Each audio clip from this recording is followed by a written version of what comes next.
at all. I said that having read through Blake Lively's complaints, that it was evident to me that she was likely under the influence when she filed her complaint.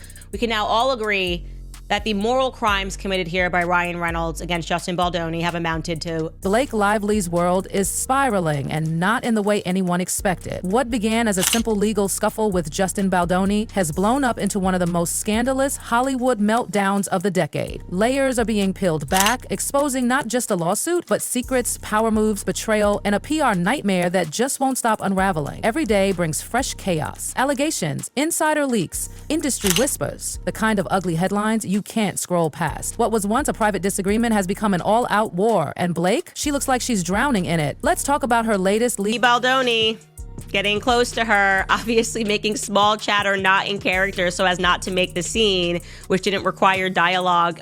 Hail Mary, her attempt to throw out Baldoni's defamation lawsuit. At first glance, bold, strategic, maybe even brave, but beneath that shiny surface, it reeks of panic. Blake's lawyers are banking on a California law that's meant to protect people who speak out about harassment. They're arguing that Baldoni's lawsuit is just a retaliatory slap, punishment for her speaking her truth, but Justin's camp is not having it, not for 1 second. They've hit back hard, claiming this isn't about silencing her, it's about reclaiming his name. And the receipts? Oh, they've got them. Footage, testimony. Literally, I'm just asking the question, like, how are women allowed to do this, to take something and to make it sound like you survived a because that's what it sounded like. There's evidence that paints Blake not as a victim, but as the one pulling the strings. And here's the kicker. If Blake loses this motion, she won't just have to keep fighting the case. She might have to pay Baldoni's legal fees. The reputational hit alone would be brutal.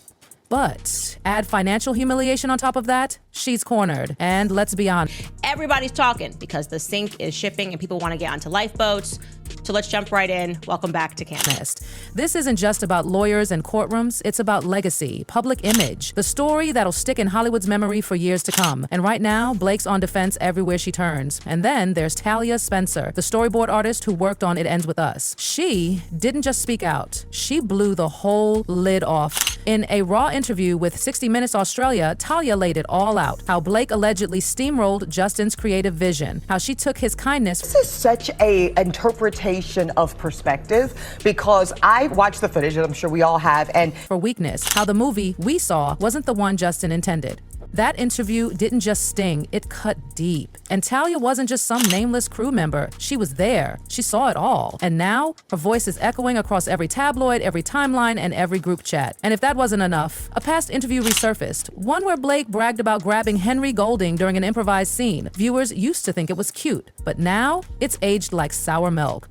Yeah, it's just getting super nasty, and it seems like he's not cowering to this attempted gag order. Yeah, I don't really understand. Now that Blake's accusing Justin of making her uncomfortable with on-set improvisations, the internet's response? Brutal. Hypocrisy is the loudest word in the room, and Blake is getting dragged for it. Double standards, mixed messages, it's all becoming too much. And let's not forget the donut shop disaster. What should have been a heartwarming PR moment, Blake surprising fans at a family-owned donut shop completely blew up in her face. Photos showed her behind the counter with her hair down, violating food safety rules. The backlash? Immediate. It is also interesting that the defendants in this answer also admit that they sent text messages. I mean, when Lively produced copies of these text messages that she got through a subpoena, there's really nowhere else to go on that. You got to admit that you sent these, but it doesn't mean that Baldoni and the other defendants will agree to the context or the characterization that was laid out by Blake Lively. Yelp reviews tanked. The health department got involved. And once again, Blake's team scrambled to do damage control. They called it a targeted smear campaign. But most people, they weren't buying it. It looked reckless, tone deaf, and just plain sloppy. Public trust is fragile, especially in the spotlight, and Blake's grip on it, slipping fast. Even her cryptic Instagram posts are raising eyebrows, like that one where she quoted Eeyore. It never hurts to keep looking for sunshine. Fans saw right through it. They weren't touched, they were tired. Comments flooded in, calling her manipulative, calculating, and wildly out of touch. Meanwhile, Justin's team is laser-focused, filing motions, playing chess, and gaining more support by the day. Even director Paul Feig, yes, a Simple Favors Paul Feig, is chiming in, praising Blake. We need to stop being so ADHD where we're only into stories at the very beginning of them and we never see them through. Like, we need to bring back true investigation. While subtly shading Justin's claims, it's messy. It's layered. It's Hollywood politics in in real time. And the whispers from the set of It Ends With Us? They're painting Justin as the one blindsided, framed, and now fighting tooth and nail to reclaim his reputation. Honestly, at this Foremost, I should tell you that I have a major scoop regarding Blake Lively and Ryan Reynolds, their newest legal plan, or something that they were point, it's hard to imagine a happy ending for Blake. The lawsuits, the backlash, the collapsing facade, and as if that wasn't enough, there's a deeper heartbreak unraveling behind the scenes. The kind of heartbreak that doesn't play out in court, but in the quiet spaces between fame and family. Because all signs point to Blake's personal life crumbling just as fast. Let's talk about her marriage to Ryan Reynolds. They were the gold standard, the dream couple, funny, flirty, fiercely supportive, or so we thought. Like, he literally tells Ryan he wants to be friends with you. And I can just see Ryan sitting there like, yes, this is exactly what I want, a puppy. But lately, something's changed. Ryan's silence on this entire mess, deafening. He's always been quick with a tweet, a jab, a cheeky show of support, but now, nothing. And when Justin's legal team named Ryan in the countersuit, accusing him of being involved in the smear campaign, that took things from awkward to nuclear. Now it's not just Blake's reputation on the line, it's Ryan's too, and he's got a billion-dollar brand to protect. Behind closed doors, the tension is boiling. Genuinely, Steph, if you're watching this, I genuinely don't like Blake Lively. Like, I genuinely know, I've known she's a brat. Nobody's paying me to say that. Insiders are saying Ryan urged Blake to pull back, to stop with a cryptic post, to stop fueling the fire. But Blake, she's refusing to retreat. She's doubling down, and it's driving a wedge between them. One insider said Ryan is exhausted, that the nonstop drama is burning him out. Another hinted he's worried this entire saga could sink the Reynolds Lively brand. Because in Hollywood, your marriage isn't just about love, it's a business. And right now, business is bad. Fans aren't stupid. They've noticed. Paparazzi have caught Ryan out, and this feels a little bit like a cop-out.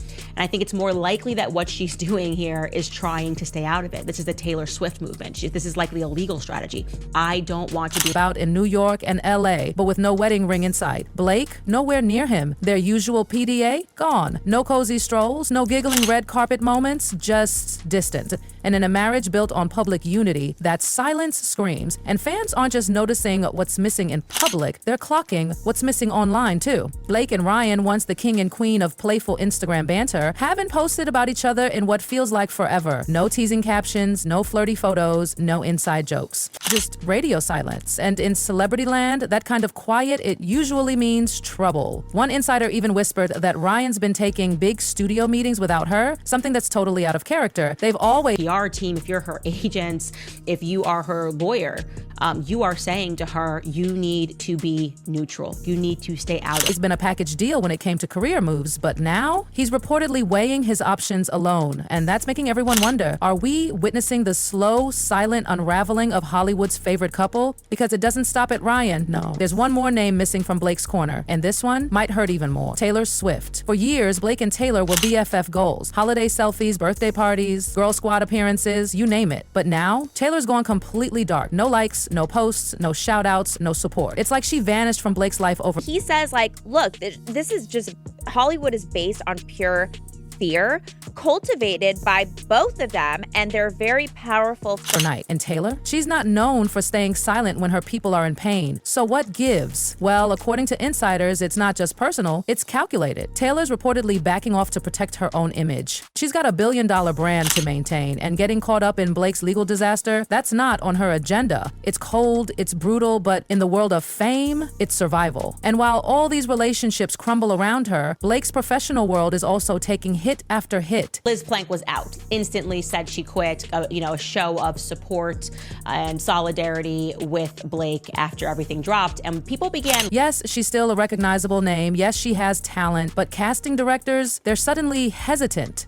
Because hiring Blake right now, that means bringing in headlines, controversy, risk. Even brands are stepping back. One insider from a major beauty label confessed there's serious hesitation about renewing her endorsement deal. Her image, once glossy and untouchable, now comes with way too much baggage. The fashion world, too, is reportedly keeping its distance. Blake used to be a darling. Now, she's a liability. But maybe the most damning thing of all, the silence from her peers. Hollywood talks always, and right now, Blake's name is being dropped from a lot of conversations. Sure, a few colleagues have publicly defended her. The majority, they're staying far, far away. And that kind of distance, it speaks volumes. Because in this business, silence isn't just quiet, it's loud, it's strategic, it's deadly. And as the court date looms and legal filings pile up, both camps are hunkering down for the long haul. But this is no longer just about one defamation suit. This is about ego. Power, legacy, control, and everyone involved is bleeding.